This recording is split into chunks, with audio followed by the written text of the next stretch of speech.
Hello friends, நம்ம chat சொல்ல பார்க்க போகிறோம் அப்படின்னா அனானிஸ்ல படிக்கிற ரெகுலேஷன் 2025 எம்சிஏ ஸ்டூடெண்ட்ஸ் உங்களுக்கான இம்பார்ட்டன்ட் கொஸ்டின் நம்ம சேனலில் கேட்டுட்டு இருந்தீங்க. நம்ம இந்த இதில் MC25104 data structures and algorithm using Python குறிய கொஸ்டின்ஸ் வந்து பார்க்கலாம். எக்ஸாமில் எப்படி ப்ரெசென்ட் பண்ணணும், எப்படி வந்து ஸ்டார்ட் பண்ணணும், படிக்க ஸ்டார்ட் பண்ணணும் அப்படிங்கிற எல்லாமே நான் ஃபுல் வீடியோவில் சொல்லியிருப்பேன். அது கீழே இருக்கு, கண்டிப்பாக பார்த்துருங்க. ஸோ ஃபஸ்ட் யூனிட் பொறுத்த வரைக்கும் பைத்தானா என்ன ஃபஸ்ட்டு தெரிஞ்சுக்கோங்க.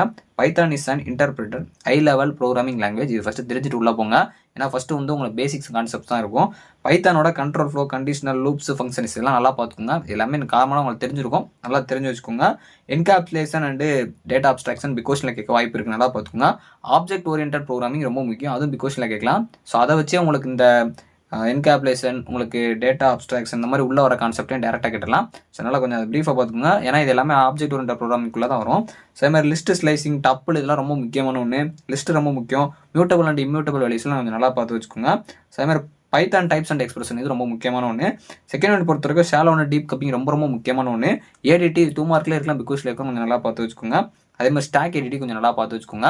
பேலன்ஸ் இருக்க எல்லா டாபிக்ஸுமே 2 மார்க்கில் கேட்க வாய்ப்பு இருக்குது. அதனால் எல்லாமே சும்மா அவங்களை கொடுத்துருக்கே கம்மியான டாபிக்ஸ் தான், அது ஃபுல்லாக இல்லைன்னு பாருங்கள். பிக் டாபிக்ஸாக வர்ற கான்செப்ட் மட்டும் கொஞ்சம் பிக்காக பார்த்து வச்சுக்கோங்க. இதில் எப்படி ப்ரிப்பேர் பண்ணணும் அப்படிங்கிறத நான் ஆல்ரெடி சொல்லியிருக்கேன். இருந்தாலும் இதுலேயும் ஜஸ்ட் உங்களுக்கு சொல்லிடுறேன். நான் ஃபுல் வீடியோ போய் பாருங்கள். எப்பயுமே டயக்ராம்ஸ் நல்லா பார்த்துக்கோங்க, அல்கோரிதம் பார்த்து வச்சுக்கோங்க. ஏன்னா ரொம்ப முக்கியமான ஒன்று. ஸோ உங்களால் ஜென்ரலாகவும் நிறைய கொஸ்டின்ஸ் அட்டன் பண்ண முடியும். இந்த சப்ஜெக்ட்ஸ் பொறுத்த வரைக்கும் நிறைய கூகுள் சர்ச் பண்ணுங்கள், ஒரு சில யூடியூப் வீடியோஸ் பாருங்கள். உங்களுக்கு எப்படி அது ஃபங்க்ஷன் ஆகுதுங்கிற தெரிஞ்சுக்கிட்டீங்க அப்படின்னாலே பைனரி சர்ச், ரிசர்ச்லாம் எப்படி வந்து ஃபங்க்ஷன் பண்ணுறாங்க அப்படின்னு தெரிஞ்சுக்கிட்டீங்கன்னா உங்களால் ஜென்ரலாக அட்டன் பண்ண முடியும். ஃபுல் வீடியோவில் நான் ஃபுல்லாக டீட்டெயில் சொல்லியிருக்கேன். ஃபுல் இம்பார்ட்டன்ட் கொஸ்டின்ஸ் அதில் இருக்கும். கண்டிப்பாக எம்சிஏ ஸ்டூடெண்ட்ஸ் உங்களுக்கு யூஸ்ஃபுல்லாக இருக்கும். எக்ஸாம்ஸ் நல்லா பண்ணுங்கள். தேங்க்ஸ் ஃபார் வாட்சிங்.